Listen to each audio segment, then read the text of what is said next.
हाँ जी बच्चों, तो आज बेटा हम स्टार्ट करने वाले हैं हमारा अकाउंट का न्यू चैप्टर जिसका नाम है बैंक रिकंसिलिएशन स्टेटमेंट। तो सबसे पहले हम समझेंगे इसका मीनिंग कि बैंक रिकंसिलिएशन स्टेटमेंट होता क्या है, किस तरह से इस चैप्टर में बैंक और कस्टमर का रिलेशन होता है, वो पूरा हम लोग इसमें समझेंगे। तो सबसे पहले देखिए इसका मीनिंग, ये होता क्या है चैप्टर। तो मीनिंग में आप देख सकते हैं, it is a statement prepared mainly to reconcile the difference between the bank balance show by cash book and bank passbook.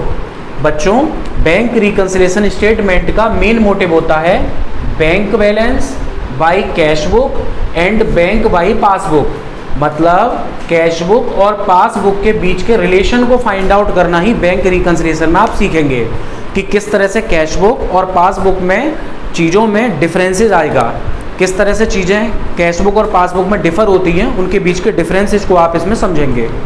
तो होता क्या है कि bank reconciliation statement is prepared by the bank, bank इसको बनाता है। तो बच्चों समटाइम्स क्या होता है, बिजनेसमैन की कैश बुक, याद रखिए ये वाली बात, बिजनेसमैन के पास होती है कैश बुक, इसमें जो कस्टमर है जिसको हम बोल सकते हैं बिजनेसमैन, कस्टमर यानी कि बिजनेसमैन के पास होती है कैश बुक और बैंक के पास होती है पासबुक।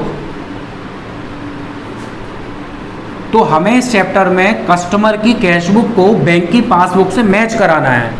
अगर उस मैचिंग में कोई भी प्रॉब्लम्स क्रिएट होगी तो उस प्रॉब्लम को रिमूव करके हमें कैश बुक और पासबुक को मैच कराना होता है।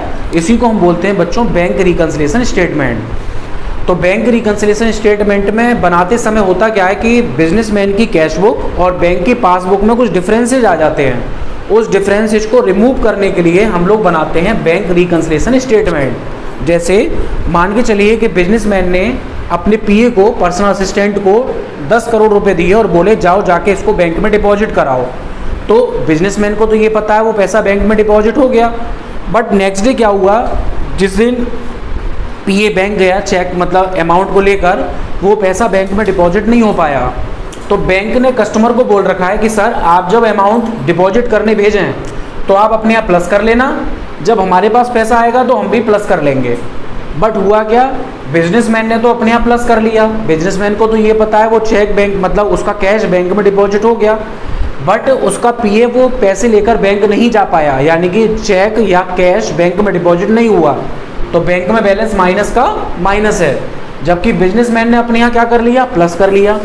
तो इसी तरह से बिजनेसमैन की कैश बुक और बैंक की पासबुक में डिफरेंसेज आ जाते हैं। और क्या क्या डिफरेंस आ सकते हैं, मान लीजिए बैंक ने 10,000 रुपीज़ चार्जेस के नाम पर काट लिए, तो बैलेंस कहाँ कम हुआ, बैंक में, और बैंक के पास क्या होती है, पासबुक, तो बैलेंस कहाँ कम हुआ, पासबुक में।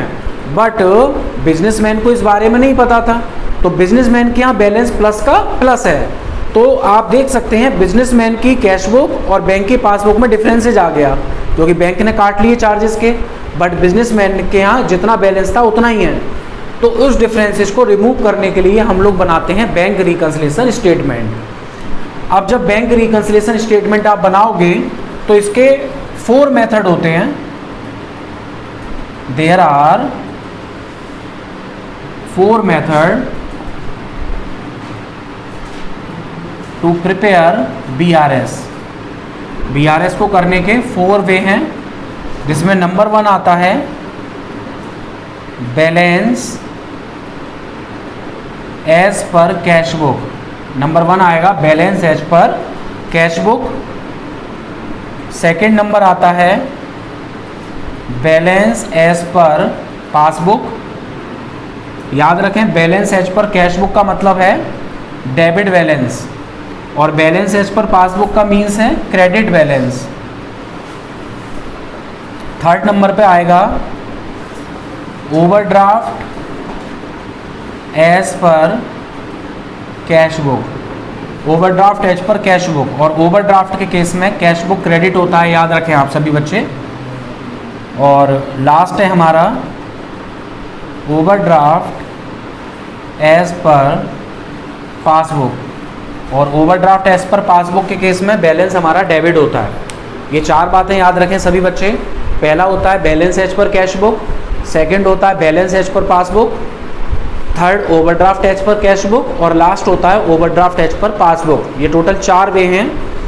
बस इतना याद रखें, जब कैश बुक का बैलेंस होगा तो वो डेबिट बैलेंस होता है, जब पासबुक का बैलेंस होगा तो वो क्रेडिट बैलेंस होता है। और अगर कैश बुक डेबिट की जगह क्रेडिट हो गई तो आप समझ जाना वो ओवरड्राफ्ट का क्वेश्चन हो गया, क्योंकि क्वेश्चन एग्जाम में कभी कभी ये बोलते हैं credit balance as per cash book, तो अगर कैश बुक का क्रेडिट बैलेंस है तो समझ जाना ओवरड्राफ्ट का क्वेश्चन है। किसका क्वेश्चन है? ओवरड्राफ्ट का। इसी तरह अगर पासबुक का डेबिट बैलेंस है तो वो भी ओवरड्राफ्ट होता है। तो 4 वे हैं इसको करने के, 4 वे, तो इसको ध्यान से आप लोग समझें। चलिए आगे देखें।